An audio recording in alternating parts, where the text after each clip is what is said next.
अस्सलाम वालेकुम। सबसे ज़्यादा अंडे देने की सलाहियत की हामिल इन सफ़ेद मुर्गियों के कारोबार का आगाज़ जिस ठोस मंसूबा के तहत किया जाता है, उसमें सबसे पहले किसी सेहत अफ़ज़ा मकाम पे या तो किराए पे मुर्गी खाना लेकर उसे इस तरह से तैयार किया जाता है कि उस रिहाइशगाह पे परवरिश पाने वाले चिकन्स की ज़िंदगी में दरपेश आने वाले 90% मसाइल का खात्मा उसी तैयारी की ही वजह से होता है, या फिर अपने पास दस्तयाब मुर्गी खाना से 100% मसाइल का खात्मा करके चूज़ों की निगहदाश्त यानी ब्रूडिंग का अमल शुरू किया जाता है और अगले 18 हफ्तों तक के लिए फलाग की तादाद के हिसाब से दीगर तमाम अखराजात बर्दाश्त करने के लिए रकम का बंदोबस्त रखना भी इसी मंसूबा का हिस्सा होता है। और जैसे ही फलाग की पैदावार का सिलसिला शुरू होता है तो वहाँ उस मरहले पे पहले चंद माह सबका अखराजात पूरे करने के बाद आपको आमदन आने लगती है और उसी आमदनी का अच्छा तनासब लेने के लिए आपको इन अवामल में बखूबी माहिर होना पड़ता है जिनका अभी जिक्र होगा। सबसे पहले आपका तहकीकी काम यानी रिसर्च वर्क मुकम्मल होना चाहिए। इस सारे मंसूबे का मुकम्मल अंदाज़ा होना चाहिए कि फलाग की तैयारी तक मुकम्मल खर्चा कितना होगा और जब मुर्गियां अंडे देने लगेंगी तब साल का कौन सा महीना चल रहा होगा, कौन सा सीज़न होगा, अंडों का मुमकिन रेट क्या होगा और इन्हें फ़रोख्त कहाँ पे करेंगे। फिर क्या हम में इतनी महारत या तजर्बा है कि हम हर किस्म की वैक्सीन भी खुद कर सकें, फलाग को बीमारियों से भी बचा सकें और उन तमाम असूल ज़वाबत पे एहसन तरीके से काम कर सकें जिनके तहत फलाग से मुस्तकबिल में अच्छी आमदनी हासिल की जा सके। और क्या हम मार्केट की ख़राब या अच्छी सूरत हाल के बावजूद अपने फलाग की कारकर्दगी को मुस्तकिम रखते हुए हर तरह के हालात में किसी न किसी तरीके से माकूल आमदन हासिल करने में कामयाब रहेंगे या नहीं। तवज्जो कीजिएगा क्योंकि इन तमाम ज़रूरी अवामल को मुख्तसर और आसान तरीक़ों से समझाया और दिखाया जाएगा। ठोस मंसूबा के वाले से बात करूं तो ये वो वाला मंसूबा कहलाएगा जिसमें चूज़ों से लेकर खुराक तक और खुराक से लेकर मुर्गी की तैयारी तक और अगले तमाम मराहल में मयार पे समझौता ना किया जाए। चाहे खुराक या वैक्सीन हमें महंगी खरीदना पड़े, उधार पे खरीदना पड़े, लेकिन A1 क्वालिटी की होनी चाहिए। सेहत अफजा मुकाम वो होगा जहां चिकन्स हर किस्म के तनाव से, स्ट्रेस से आज़ाद रह सकें। उनकी रिहाइशगाह के आसपास कम से कम डिस्टर्बेंस और कम से कम अमराज का बायस बनने वाले ज़राए होने चाहिए। तैयारी के वाले से अहम तरीन बात शेयर करता चलूँ कि जितनी अच्छी जरासीम कुशी कर लेंगे, जितनी बेहतरीन हर मौसम के हवाले से प्लानिंग करके चलेंगे और जितनी ज़्यादा से ज़्यादा नमी ख़त्म करके खुश्क और साफ़ सुथरे माहौल की फराहमी में कामयाब रहेंगे, उतने ही ज़्यादा इम्कानात होंगे कि आप अपने फलाग को सांस के मसाइल, खूनी पेचिस, इकोलाई, गम्बोरो, आंतों की सोजश और दीगर जरसूमों से महफूज रख लेंगे। ब्रूडिंग वो अमल है कि जिसमें चूज़ों को उनकी ज़िंदगी के पहले हफ्ते या 10 दिनों तक इंतहाई निगहदाश्त के दौरानिए से गुजारा जाता है, क्योंकि इन 7, 8 या 10 दिनों में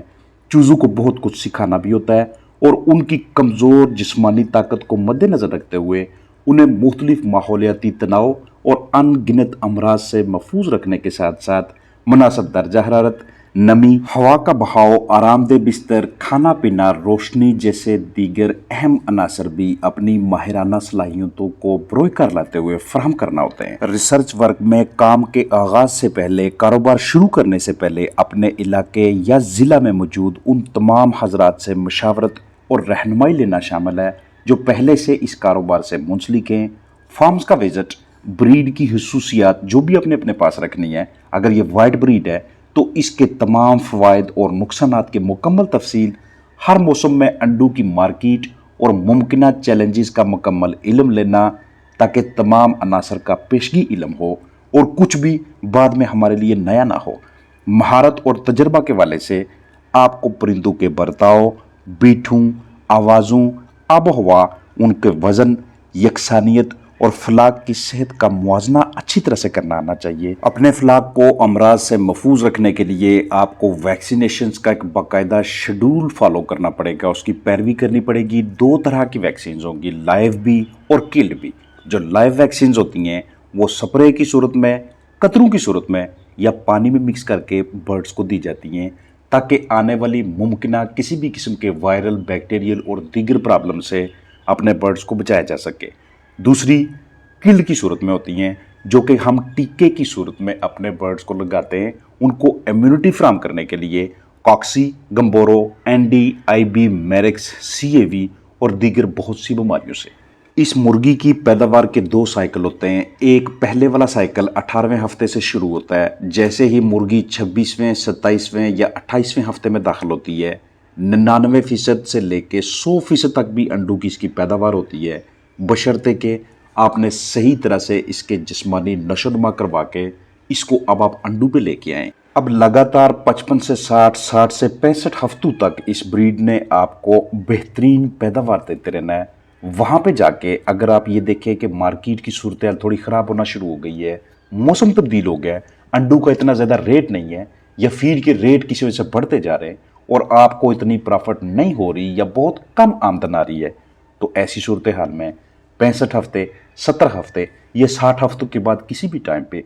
आप अपने इस फ्लाक को मोल्ट लगा सकते हैं। एक ऐसा अमल मोल्टिंग का कि जिसमें फीड आहिस्ता आहिस्ता कम की जाती है, जिस्मानी वज़न थोड़ा नीचे लाया जाता है और खुराक के अखराजात को कंट्रोल में रख के कुछ अरसे तक इस नस्ल को रेस्ट दिया जाता है ताकि पहले जितनी ताकत का ज़िया हुआ है पहले साइकिल में पैदावार देने के वाले से उसको दोबारा से ही अपने जिस्म के अंदर इकट्ठा कर लें और फिर से एक नई पट्टी के तौर पे ये ब्रीड सामने आए और इसकी प्रोडक्शन का, इसकी पैदावार का दूसरा साइकिल शुरू होने लग जाता है, जो कि 90, 95, 100, 105, 110 हफ्तों तक भी लेके जाया जा सकता है। इससे आगे भी आप इस ब्रीड को चला सकते हैं अगर आप इसकी बेहतरीन तरीके से मैनेजमेंट को जारी रखेंगे। जहन में रहे कि इसका जो एग साइज होता है वो आप जल्द से जल्द 48 ग्राम 50 ग्राम का कर सकते हैं अगर आपने शुरू से लेके इसकी रीडिंग के दौरान जब ये पट्टी की हालत में थी वहाँ पे इसके बॉडी वेट, इसके वज़न के ऊपर खास फोकस रखा है। हर हफ्ते वज़न किया जाता है, हर हफ्ते यूनिफॉर्मिटी निकाली जाती है ताकि कहीं ऐसा ना हो कि मुर्गी 18 हफ्तों की हो जाए, हम इसकी लाइट भी ऑन कर लें लेकिन इसका एग साइज़ बहुत छोटा हो, क्योंकि एग साइज़ कम हो तो मार्केट में उतनी कीमत पेटी की नहीं मिलती जितनी कि एक स्टैंडर्ड एग साइज़ की होनी चाहिए। उसके लिए इंतहाई ज़रूरी है कि आप अपने बर्ड को इस तरह की न्यूट्रिशन दें, इस तरह की फीड दें, इस तरह का खुराक का शेड्यूल रखें और इस तरह की लाइट की टाइमिंग रखें कि जब उसके जिस्म के तमाम पट्ठों की, ढांचे के तमाम हिस्सों की सही तरह से मजबूती से बनावट हो जाए, वो बिल्कुल तैयार हो जाए आपको अंडे देने के लिए, तो तब उसका 18वां हफ्ता या 17वें हफ्ते का एंड चल रहा हो ताकि आपको दरमियान में जाके ना तो छोटे अंडों के मिसाइल का सामना हो, ना मुर्गी प्रोलैप्स का शिकार हो, ना अंडों के ऊपर खून लगा हो। और ऐसा तब भी होता है कि जब आप हफ्ते के हिसाब से अपने बर्ड की मैनेजमेंट को देख के चल रहे होते हैं। अगर आपने बर्ड केजेस में नहीं रखे हुए इस तरह से नीचे फर्श पे मौजूद हैं तो ऐन मुमकिन है कि कुछ अरसे के बाद जैसे ही उसका 18वां हफ्ता क्रॉस हो, वो मुर्गी जवान हो, आपको उसके अंडों पे लकीरें नजर आए या उनके बीठू में आपको कीड़े नजर आए, तो ऐसी सूरत हाल में आपको डिवर्मिंग करानी पड़ती है। डिवर्मिंग जिस दिन करवाएं यानी कि कीड़े मार दवा, उससे अगले दिन फ्लशिंग लाजमी तौर पे करवाएं, यानी कि चीनी वाला पानी या कोई साथ अच्छा फ्लशर या फिर सिरके का इस्तेमाल करना। और जैसे ही फ्लशिंग करवाते हुए आपको 72 घंटे गुजर जाएं, उसके बाद आपके पास कोई ना कोई एंटीबायोटिक होनी चाहिए कि जिसे आप प्रिवेंशन यानी कि परहेज के तौर पे चलाएं। आपका फ्लाक बिल्कुल ठीक है नॉर्मल हल्की डोज के साथ, लेकिन अगर बहुत ही आउट क्लास किस्म की आपकी मैनेजमेंट है, आप ज़रूरी नहीं समझते कि मैं एंटीबायोटिक चलाऊं, तो उस सूरत में इसे स्किप कर सकते हैं, चलाने की ज़रूरत नहीं है। लेकिन जैसे ही अगले 72 घंटे गुजरते हैं, अगर आप एंटीबायोटिक का कोर्स करवा भी लेते हैं, तो अब आपका बर्ड का जो इम्यून सिस्टम होता है, क्योंकि पहले आपने कीड़े निकाल लिए, फ्लशिंग करके उसकी आंतों को, उसके पेट के अंदर मुख्तलिफ मौजूद टॉक्सिन को बाहर निकाल दिया, उसके बाद अगर आपने एंटीबायोटिक चलाई तो बर्ड्स के अज्साम में मौजूद जो बाकी थोड़े बहुत जरसूमे थे उनका भी खात्मा कर लिया। लिहाजा ये वो स्टेज है कि जब आपके फ्लाक की इम्यूनिटी, उनकी जिस्मानी ताकत बेहतरीन पैमाने पे है, यहाँ पे उन्हें लाइव वैक्सीन करें जो भी आ रही है, चाहे वो एनडी की है, चाहे वो एनडी-आईबी की है या कोई और, क्योंकि जब तक आपके फ्लाक की सेहत ठीक नहीं है, जिस्मानी कंडीशन बेहतर नहीं है, तब तक आपको वैक्सीन नहीं करनी चाहिए। अगर आपको ऐसे लगे कि हमारे फ्लाक में कोई प्रॉब्लम चल रही है तो ऐसी सूरत हाल में आपको उनके ब्लड सैंपल लेने आने चाहिए। ब्लड सैंपल, स्वैब सैंपल कोई भी लेके आप करीबी लैब में भेज के उनसे रिजल्ट ले सकते हैं कि आपके फ्लाक में कोई प्रॉब्लम तो नहीं चल रही। इसके अलावा आपको अपने फ्लाक में से कुछ बर्ड की हर महीने, 1.5 महीने या 2 माह के बाद कलिंग करनी पड़ेगी, क्योंकि कुछ इस तरह की मुर्गियाँ बीच में से निकलेंगी कि जो आस्ता आस्ता नॉन लेइंग होती जाती हैं, या तो आप उनको ट्रीट करते हैं, ठीक करने की कोशिश करते हैं, या फिर इस तरह की मुर्गियों को सेल कर दें, फरोख्त कर दें, क्योंकि वो अब सिर्फ खुराक खा के आपके लिए अखराजात में इजाफा कर रही हैं। और अगर खुदा ना खास्ता मोर्टेलिटीज़ होती हैं, अमवात होती हैं, तो आपको उनको उसी वक्त जितना जल्दी हो सके खोल के चेक करने की कोशिश करनी है। सीखना चाहें कि क्या देखना है तो वो वीडियोस भी इसी चैनल पे मौजूद हैं। अपने बर्ड्स की फलाक की हेल्थ को मॉनिटर करने के वाले से आपको रोज़ाना की बुनियाद पे अपने बर्ड्स को टाइम देना पड़ेगा। आपके पास बाकायदा रिकॉर्ड होना चाहिए कि सुबह आपके पास कितने बर्ड्स थे, कितनी खुराक दी, कितना उन्होंने पानी पिया, कितनी अमवात हुई, कितना पीछे फलाक हमारे पास रह गया है। एक एक चीज़ का रिकॉर्ड रखना, ताकि अगर किसी सीज़न में फलाक की परफॉर्मेंस, उसकी कारकर्दगी थोड़ी ख़राब होती है तो उसका मुवाजना किया जा सके उन औकात के साथ, उन दिनों के साथ, उन महीनों के साथ कि जब हमारा फलाक बिल्कुल ठीक चल रहा था। वहाँ से हमें सही तरह से अंदाज़ा हो जाता है कि हम किस जगह पे मिस्टेक कर रहे हैं। आप अगर फलाक थोड़ा बड़ा रखते हैं तो लाजमी नहीं कि सिर्फ अंडू से आप प्रॉफिट हासिल करेंगे। आप उनके परों को बेच के, जो आप झाड़ू के बाद इकट्ठे करते हैं, आप उनके नीचे की जानब बिस्तर को फरोख्त करके, जो आप रोड़ियों की शक्ल में बाहर निकालते हैं, जो कल बर्ड्स है जो नॉन लेइंग होते जा रहे हैं,